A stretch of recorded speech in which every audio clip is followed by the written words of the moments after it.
Apakah kamu pernah merasa lelah, padahal tidak sedang melakukan apa-apa? Kamu tidak sedang berlari, tidak sedang mengangkat beban, tidak sedang bekerja dengan fisik yang berat. Tapi tubuhmu letih, napasmu sesak, dan malam terasa seperti siang yang tak berkesudahan. Semua itu karena satu hal yang jarang kita sadari, karena kamu terus berpikir. Bukan berpikir yang produktif, tapi berpikir yang menumpuk, berputar, dan tidak selesai. Pikiran-pikiran yang masuk tanpa izin, menetap tanpa alasan, dan menyita tenagamu tanpa belas kasihan. Ini adalah kelelahan mental, kelelahan yang tidak bisa kamu atasi hanya dengan tidur semalam. Jika kamu menemukan video ini sekarang, itu bukan kebetulan. Bisa jadi karena jiwamu sedang mencari jawaban. Atau setidaknya, sedang mencari ruang untuk bernapas dari suara-suara dalam kepalamu sendiri. Dan jika kamu bertahan mendengarkan sampai di titik ini, mungkin karena sudah cukup lama kamu membiarkan dirimu digerakkan oleh pikiran, tanpa pernah mempertanyakan siapa yang sebenarnya memegang kendali. Kamu tidak sendiri, ini adalah masalah banyak orang. Terutama mereka yang tampak tenang di luar, tapi kacau di dalam. Mereka yang terlihat kuat, tapi sedang berperang dalam diam. Mereka yang sulit menjelaskan perasaannya, karena terlalu sibuk menyelamatkan dirinya sendiri dari badai dalam pikirannya. Mari kita duduk bersama dan lihat lebih dekat, apa sebenarnya yang terjadi di dalam pikiran kita. Stoikisme, filsafat tua yang kini menjadi sangat relevan di era modern, menawarkan satu prinsip sederhana, bukan peristiwa yang membuat kita menderita, tetapi interpretasi kita terhadap peristiwa itulah yang menyiksa. Bahkan sebelum sesuatu terjadi, kita sudah menderita karena membayangkannya. Bahkan setelah sesuatu berlalu, kita masih menyiksa diri karena mengulang-ulang ceritanya. Dan bahkan untuk hal-hal yang tidak pernah terjadi sekalipun, kita bisa merasa cemas, seolah-olah kenyataan itu sedang menunggu di balik pintu. Pikiran negatif tidak datang tiba-tiba. Ia bertumbuh dari pola, dan pola itu seringkali tidak kita sadari. Ia lahir dari cara kita memandang dunia, dari luka masa lalu, dari ekspektasi yang tidak terpenuhi, dari ketakutan yang dipelihara bertahun-tahun. Setiap kali kita mengulang pikiran yang sama, kita memperkuatnya. Kita memberi makan monster yang seharusnya kita biarkan kelaparan. Lalu, bagaimana caranya mengatasi semua ini? Pertama-tama, kamu perlu mengerti bahwa kamu bukan pikiranmu. Pikiran hanyalah aktivitas mental, bukan identitasmu. Kamu adalah kesadaran di balik itu semua. Kamu adalah pengamat. Kamu adalah ruang di mana pikiran datang dan pergi. Ini bukan kalimat indah yang dikatakan untuk menghibur. Ini adalah kesadaran mendasar yang bisa mengubah caramu menghadapi hidup. Ketika kamu merasa cemas, kamu bisa menarik napas dan berkata, "Aku sedang mengalami kecemasan, tapi aku bukan kecemasan itu." Ketika kamu merasa takut, kamu bisa mengamati dan berkata, "Rasa takut ini muncul, tapi aku tidak perlu mengikuti arah yang ditunjukkannya." Ketika kamu merasa pikiranmu seperti musuh, kamu bisa mulai berteman dengannya, tanpa harus tunduk padanya. Langkah berikutnya adalah mengenali isi pikiranmu. Bukan untuk menilai, tetapi untuk memahami. Tuliskan pikiran yang paling sering muncul saat kamu merasa gelisah. Lihat bentuknya, uji kebenarannya, tanyakan pada dirimu, apakah ini fakta atau hanya asumsi? Apakah ini kenyataan atau hanya kekhawatiran? Apakah aku bisa melakukan sesuatu terhadap ini sekarang, atau hanya perlu melepaskannya? Seringkali kita mempercayai pikiran hanya karena ia terdengar keras. Padahal volume bukan ukuran kebenaran. Pikiran yang paling keras seringkali adalah pikiran yang belum pernah kita pertanyakan. Bayangkan pikiran seperti air yang mengalir. Kamu tidak bisa menghentikan alirannya, tapi kamu bisa memilih tidak tenggelam di dalamnya. Kamu bisa duduk di pinggir dan mengamati. Dan semakin kamu bisa mengamati, semakin kamu tahu mana pikiran yang patut diberi perhatian, dan mana yang cukup disapa lalu dilepaskan. Stoikisme mengajarkan pengendalian diri bukan dengan menekan pikiran, tapi dengan menyaringnya. Dengan melatih diri untuk hanya mempercayai pikiran yang logis, berguna, dan membawamu pada kedamaian. Sisanya, biarkan pergi. Epictetus pernah berkata, kita terganggu bukan oleh hal-hal di luar diri kita, tetapi oleh cara kita memandang hal-hal itu. Pernyataan ini, jika kamu renungkan dalam, bisa menjadi kunci pembebasanmu. Jika kamu bisa mengubah cara berpikir, kamu bisa mengubah caramu merasa. Dan jika kamu bisa mengubah perasaanmu, kamu bisa mengubah caramu bertindak. Dan disitulah hidupmu berubah bukan dengan mengganti dunia luar, tapi dengan mengganti dunia dalam. Sekarang, aku ingin kamu jujur pada dirimu sendiri. Apa pikiran yang paling sering membuatmu cemas akhir-akhir ini? Apakah kamu benar-benar yakin pikiran itu akan terjadi? Dan jika tidak, kenapa kamu memperlakukannya seolah-olah itu nyata? Pertanyaan-pertanyaan seperti ini tidak mudah dijawab. Tapi justru karena sulit, mereka menjadi pintu masuk bagi ketenangan yang nyata. Kita tidak bisa mengendalikan semua yang terjadi dalam hidup. Tapi kita selalu bisa memilih bagaimana kita merespons. Dan pikiran negatif tidak akan bisa dikalahkan dengan penolakan, tapi dengan pengertian. Berlatih untuk tenang bukan berarti tidak berpikir, tapi belajar berpikir tanpa membuat diri sendiri menderita. Mari kita akhiri bagian ini dengan satu pengingat dari Marcus Aurelius. Kamu punya kekuatan atas pikiranmu bukan atas kejadian-kejadian di luar. Sadari ini, dan kamu akan menemukan kekuatan. Jika kamu masih di sini, terima kasih sudah membuka ruang dalam dirimu untuk merenung. Bagian berikutnya akan membahas perasaan tentang bagaimana menaklukkan marah, tanpa menjadi tumpul secara emosional. Karena pikiran dan perasaan, meskipun berbeda, sering saling memperkuat satu sama lain. Dan ketenangan yang sejati, hanya bisa tercapai jika keduanya dijinakkan dengan kesadaran. Sampai di sini, renungkan ini. Apa yang kamu izinkan untuk terus kamu pikirkan, akan menjadi cara kamu melihat dunia. Dan cara kamu melihat dunia, akan menjadi kenyataan yang kamu jalani. Maka jangan biarkan pikiranmu menuliskan cerita yang tidak ingin kamu alami. Lanjutkan ke bagian berikutnya, karena kita belum selesai. Masih ada amarah yang perlu dipahami. Masih ada luka yang belum disadari. Dan masih ada kekuatan yang belum kamu temukan dalam dirimu sendiri. Jika pikiran adalah awal dari kekacauan batin, maka perasaan adalah bahan bakar yang memperbesarnya. Dan dari semua perasaan yang paling mudah meledak, amarah adalah yang paling cepat mengambil alih kendali. Ia tidak meminta izin, ia tidak menunggu waktu yang tepat. Ia datang dengan gegas, dan pergi meninggalkan kerusakan. Pernahkah kamu merasa marah sampai kehilangan kata-kata? Atau sebaliknya, mengatakan hal-hal yang bahkan kamu sesali, hanya karena tidak sempat berpikir? Amarah bukan musuh, tapi jika kamu tidak mengenalnya, ia bisa menjatuhkanmu. Jika kamu sedang menonton ini, mungkin kamu sedang bertanya dalam diam. Mengapa aku mudah marah? Mengapa emosiku meledak hanya karena hal kecil? Dan bagaimana cara mengendalikannya tanpa harus memendamnya? Pertanyaan-pertanyaan itu bukan tanda kelemahan. Justru, hanya mereka yang cukup sadar yang bisa mulai mempertanyakan reaksinya sendiri. Dan jika kamu sampai ke titik ini, itu berarti kamu sedang dalam perjalanan menuju kekuatan yang lebih dalam, kekuatan untuk tidak selalu bertindak berdasarkan dorongan sesaat. Mari kita mulai dari dasar. Amarah adalah reaksi biologis. Ia muncul ketika kita merasa disakiti, dikhianati, dilecehkan, atau ketika sesuatu tidak berjalan sesuai harapan. Ini adalah bentuk pertahanan diri yang diwariskan sejak manusia pertama hidup. Dulu, ia dibutuhkan untuk bertahan dari bahaya nyata. Sekarang, kita sering menggunakannya untuk bertahan dari bahaya yang hanya hidup dalam persepsi. Masalahnya bukan pada rasa marah itu sendiri, tapi pada cara kita menanggapinya. Stoikisme tidak pernah mengajarkan untuk menekan emosi. Justru sebaliknya, ia mengajak kita untuk menyadari emosi, mengenal akarnya, dan memilih respon yang rasional. Epictetus menulis, bukan orang lain yang membuat kita marah, tapi penilaian kita terhadap tindakan mereka. Bayangkan seseorang memotong antrian di depanmu.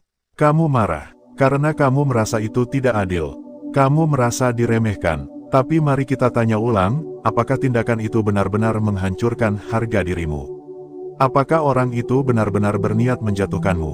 Atau kamu hanya punya harapan tentang bagaimana seharusnya dunia bekerja, dan ketika itu dilanggar, kamu merasa terluka? Amarah bukan sekadar tentang orang lain. Seringkali, ia tentang kita sendiri. Kita marah karena kita merasa berhak. Karena kita merasa tidak dihargai. Karena kita punya luka lama yang disentuh lagi oleh kejadian baru. Jadi, sebelum marah pada orang lain, cobalah bertanya, amarah ini datang dari mana? Apakah ini tentang situasi sekarang, atau tentang sesuatu yang belum selesai di masa lalu? Disitulah kita mulai menyadari bahwa amarah adalah sinyal. Ia memberitahu bahwa ada sesuatu dalam diri kita yang belum sembuh, atau belum dipahami. Dan sinyal itu bisa kita tanggapi dengan kesadaran, bukan dengan ledakan. Banyak orang salah paham bahwa tidak marah artinya lemah. Padahal dalam stoikisme, justru kemampuan untuk tetap tenang saat seharusnya marah adalah kekuatan tertinggi. Karena menahan marah bukan berarti memendam, tapi memilih waktu, tempat, dan cara yang benar untuk menyampaikan ketidaksetujuan. Kamu tetap bisa tegas, tanpa meledak. Kamu tetap bisa marah, tanpa kehilangan kendali. Kamu tetap bisa menyampaikan rasa tidak suka, tanpa harus menghancurkan hubungan. Marcus Aurelius memberi kita prinsip penting. Ketika kamu marah pada seseorang, bayangkan kamu bisa menjelaskan perilaku mereka sebagai akibat dari ketidaktahuan. Bukan karena niat jahat, ini bukan untuk membenarkan kesalahan orang lain, tapi untuk menyelamatkan ketenangan dalam dirimu sendiri. Karena dalam banyak kasus, orang tidak berniat menyakitimu. Mereka hanya bertindak berdasarkan ketidaksadaran, luka mereka sendiri, atau kebodohan yang tidak disengaja. Tapi apa yang terjadi jika kita tetap membiarkan amarah tumbuh? Amarah bisa menjadi dendam. Dendam bisa menjadi racun. Racun itu tidak hanya menyakiti orang lain, tapi perlahan, ia menggerogoti dirimu sendiri. Kamu menjadi lebih curiga, lebih reaktif, lebih tertutup.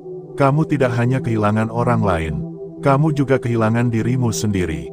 Dan inilah yang perlu kamu tahu, marah tidak selalu terlihat dengan teriakan. Kadang marah terlihat dalam diam, dalam jarak, dalam kata-kata yang ditahan, dalam hati yang dingin, dalam kepala yang terus memutar ulang kejadian.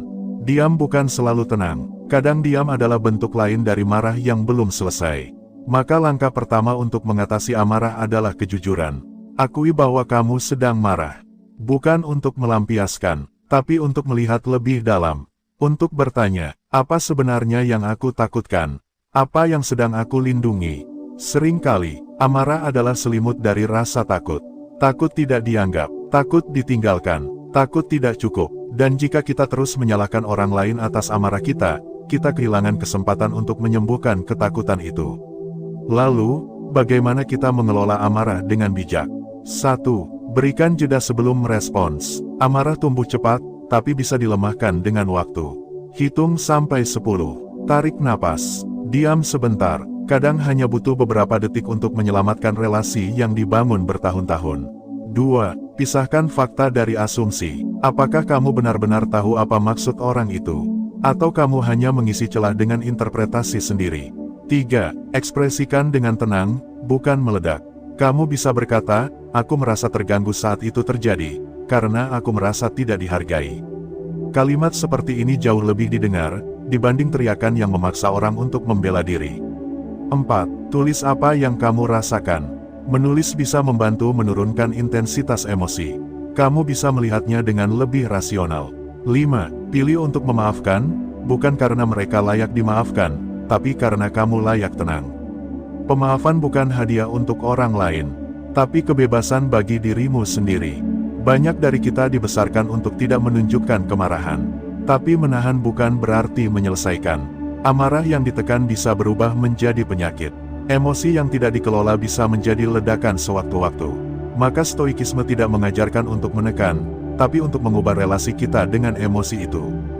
Dan jangan salah, tenang bukan berarti tidak peduli. Tenang berarti kamu memilih untuk peduli, tapi dengan cara yang tidak merusak.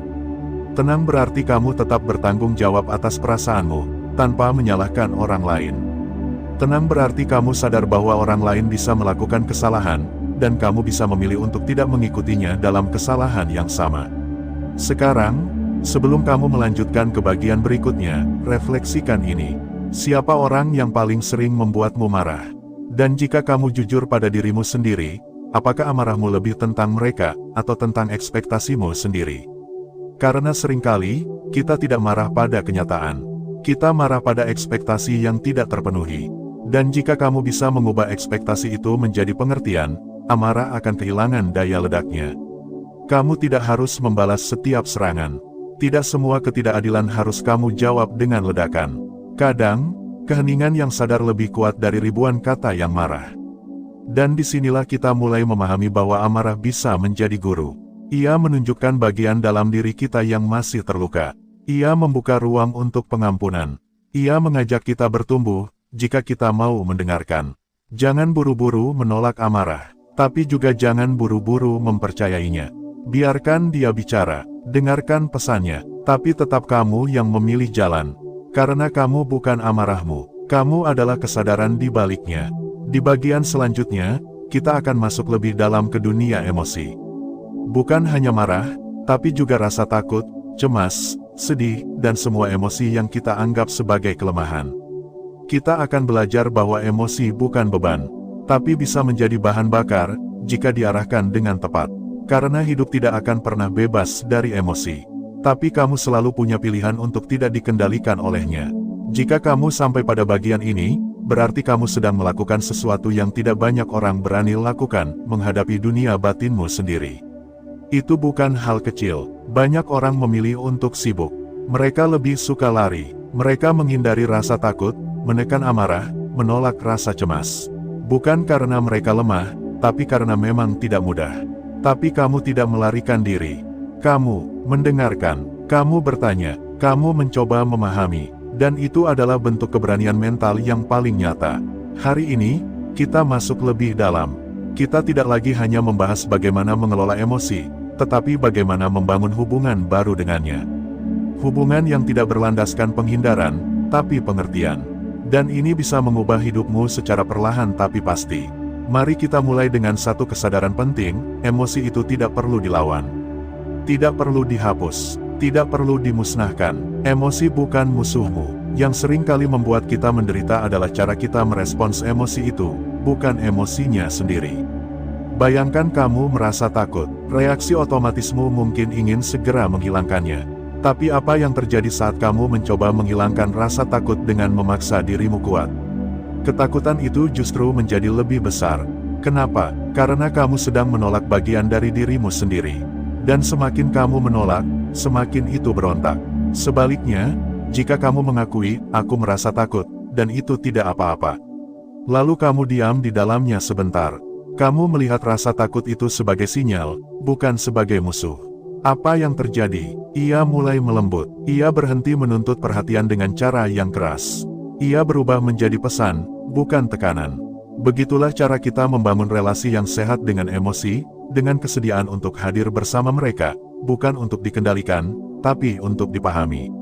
Amarah juga begitu. Amarah tidak selalu buruk. Ia bisa menjadi sinyal bahwa ada sesuatu yang tidak seimbang, bahwa ada nilai yang dilanggar. Tapi kalau kamu langsung meledak, kamu kehilangan pesan dari amarah itu.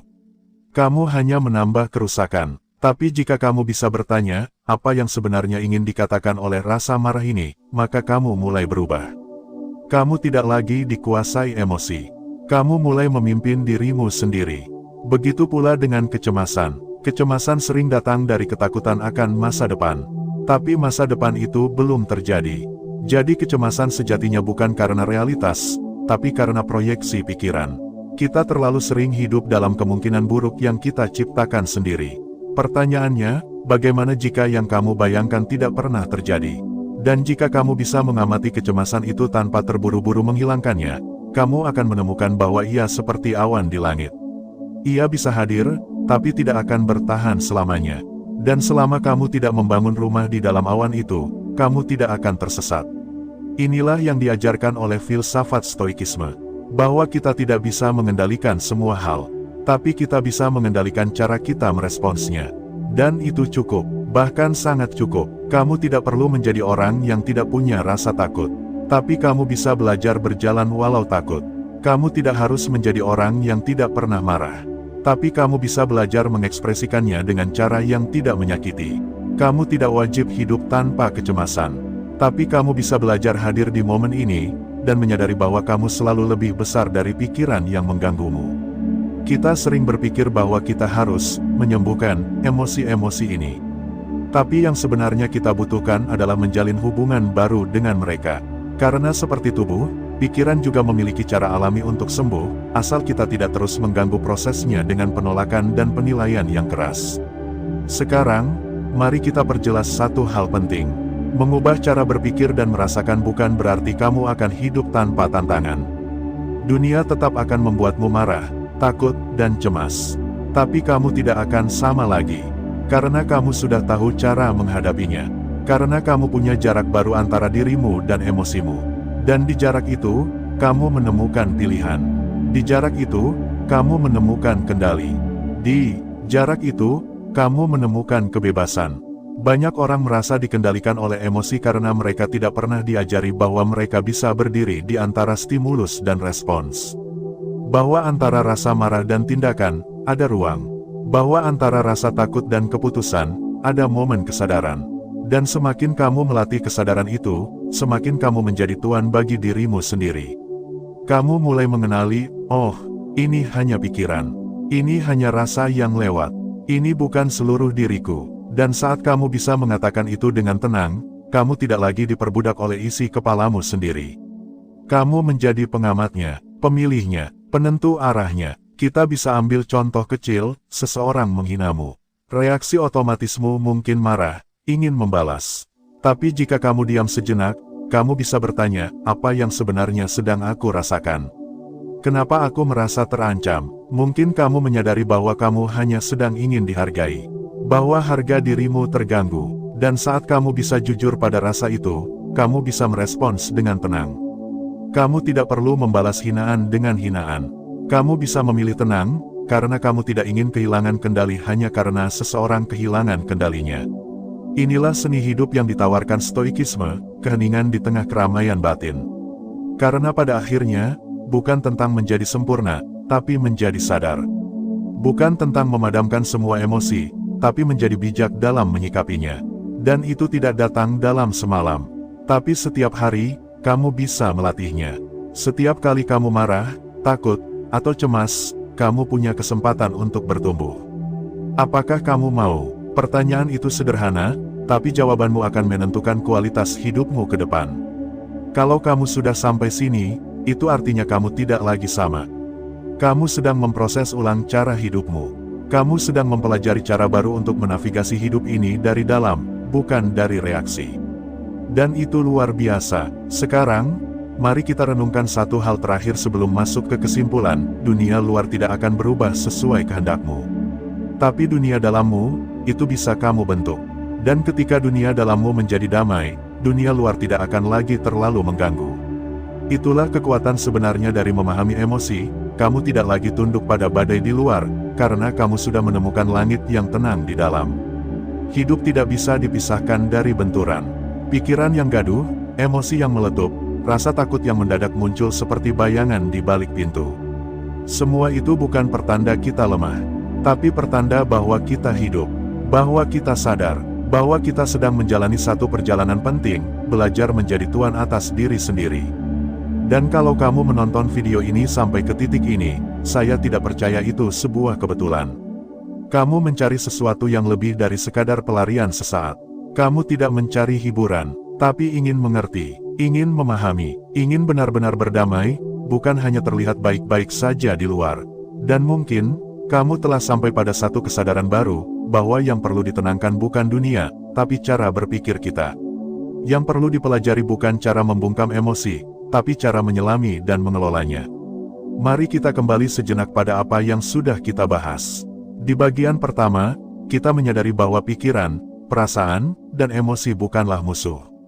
Mereka adalah sinyal, kompas batin, tapi kompas pun bisa goyah ketika tertutup kabut. Maka kita belajar untuk mengamati, bukan langsung bereaksi. Kita melatih jeda, kita belajar bahwa emosi negatif bukan untuk disangkal, tapi dipahami karena di balik rasa takut, ada pesan yang belum sempat terdengar. Di balik kemarahan, ada luka yang belum sempat sembuh. Di balik kecemasan, ada keinginan untuk kendali yang sebenarnya rapuh. Lalu di bagian kedua, kita belajar tentang bagaimana stoikisme bukan berarti menjadi manusia dingin yang tak merasa apa-apa.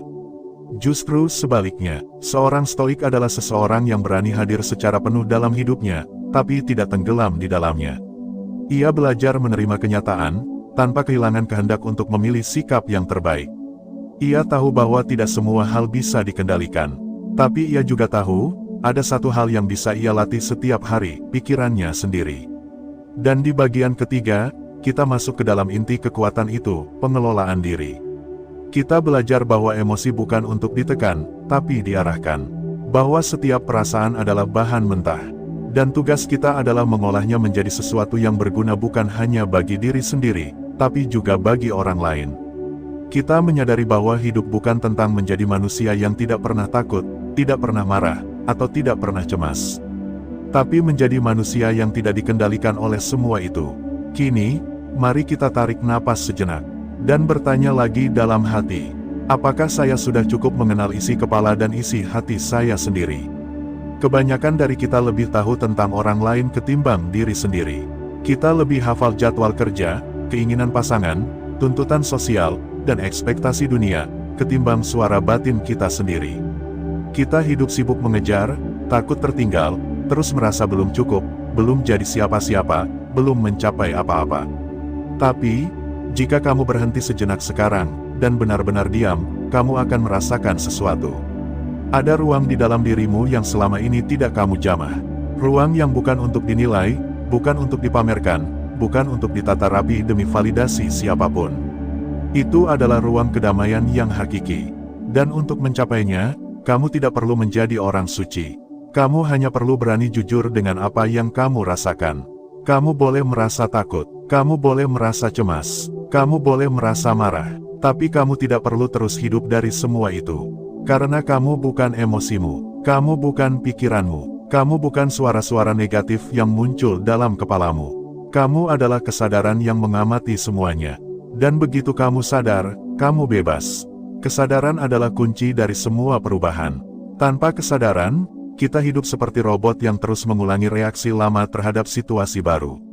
Kita jadi cepat tersinggung, mudah marah, merasa tidak cukup, dan selalu cemas tentang hal-hal yang belum tentu terjadi. Tapi dengan kesadaran, kita bisa mengambil jarak.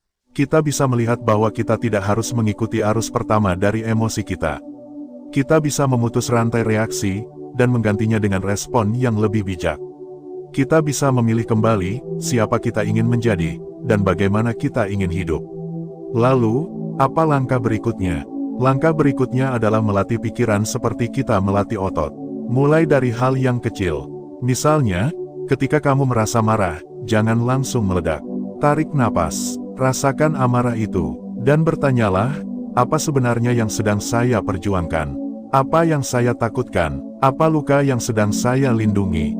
Atau ketika kamu merasa cemas, jangan langsung menghindar atau menenangkan diri dengan scrolling tanpa arah. Duduklah, dengarkan cemas itu. Apakah ia muncul karena kamu merasa tidak siap, tidak mampu, atau takut tidak dikasihi? Dan apa yang bisa kamu lakukan hari ini, agar kamu sedikit lebih siap? Lalu, ketika kamu merasa takut, jangan buru-buru merasa lemah. Lihat ketakutan itu sebagai panggilan untuk tumbuh. Karena hanya yang berani mencoba hal baru yang bisa merasa takut. Dan ketakutan adalah bukti bahwa kamu sedang berada di batas zona nyamanmu. Dan hanya di luar batas itu, pertumbuhan sejati bisa terjadi. Maka mulai hari ini, jadikan setiap emosi sebagai guru, bukan musuh. Belajarlah dari kemarahan, dengarkan kecemasan, hadapi ketakutan, tapi jangan biarkan semua itu yang mengambil alih kendali hidupmu. Kamu lebih besar dari emosimu. Karena kamu adalah kesadaran yang bisa memilih bagaimana bertindak, walau sedang merasa kacau di dalam. Itulah kekuatan stoikisme yang paling sejati. Bukan kekuatan yang memaksa kita terlihat kuat di luar, tapi kekuatan untuk tetap tenang di dalam meski dunia sedang ribut. Kekuatan untuk tidak bereaksi secara impulsif. Kekuatan untuk tidak dikendalikan oleh mood. Kekuatan untuk tidak membalas luka dengan luka. Dan kekuatan itu tidak datang dari luar, tapi dari latihan harian. Dari jeda-jeda kecil yang kita ciptakan di tengah amarah. Dari keberanian untuk duduk bersama rasa takut. Dari keteguhan untuk tidak mengikuti dorongan impulsif. Dari kesabaran untuk mendengar, tanpa harus selalu membalas. Mungkin hari ini kamu belum bisa sepenuhnya tenang. Itu tidak masalah. Tenang bukan tujuan yang harus kamu capai secepat mungkin. Tapi proses yang kamu jalani sedikit demi sedikit. Dan setiap langkah kecilmu memilih diam ketika bisa marah, memilih bernapas ketika bisa panik, memilih merenung ketika bisa menyalahkan itu adalah kemenangan. Kemenangan bukan atas orang lain, tapi atas dirimu sendiri yang dulu. Dan kemenangan semacam ini, tidak bisa dicuri siapapun. Sekarang, mari kita kembali ke satu pertanyaan kunci. Siapa yang kamu pilih untuk menjadi, ketika perasaanmu sedang tidak stabil, pikiranmu sedang kacau, dan emosimu sedang meledak-ledak? Karena pada akhirnya, kualitas hidup kita ditentukan bukan oleh apa yang kita alami, tapi oleh bagaimana kita merespons apa yang kita alami. Dan itulah pilihan yang selalu ada di tangan kita. Sampai kapanpun, terima kasih telah menonton sampai akhir. Jika kamu merasa video ini bermakna, kamu bisa bagikan ke satu orang yang kamu pedulikan. Bisa jadi, mereka sedang menghadapi badai yang tak kamu tahu, dan video ini menjadi cahaya kecil yang mereka butuhkan. Kita tidak bisa mengubah semua hal, tapi kita bisa mulai dari satu hal, mengubah diri sendiri. Dan dari sanalah dunia mulai berubah. Tetap tenang, tetap waras, dan tetap berjalan. Sampai jumpa di video selanjutnya di Stoic Z.